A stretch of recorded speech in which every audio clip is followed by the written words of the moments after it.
Élise Lucet, la mort de son mari d'une leucémie, son tabou. Nombreux sont ceux qui connaissent Élise Lucet comme l'ancienne présentatrice du JT de 13h sur France 2. Aujourd'hui, la journaliste fait beaucoup parler d'elle pour ses enquêtes très fouillées et ses interviews sans langue de bois dans son magazine Cache Investigation. Elle est devenue en quelques années, la bête noire des politiques et des patrons du CAC 40. Mais ce que les téléspectateurs connaissent moins, c'est le drame personnel qu'a vécu Élise Lucet en 2011. Son mari, Martin Bourgeois, a été victime d'une leucémie foudroyante. Un événement tragique qui a bouleversé la journaliste.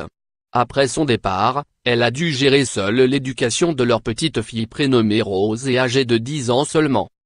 Un drame dont Élise Lucet ne parle pas.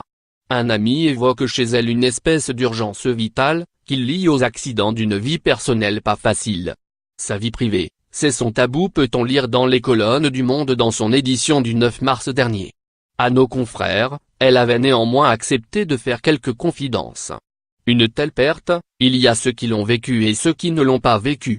On se reconnaît entre nous. D'un côté, ça enlève une insouciance, mais ça en recrée une autre. Vous comprenez mieux ce qui vous remplit, ce qui vous intéresse. Je n'ai pas envie de barguigner, je sais que ça peut s'arrêter demain. Les postes de direction, si je dis non, c'est parce que ça ne m'intéresse pas, avait confié la journaliste de 54 ans. Crédit photo, Best Image.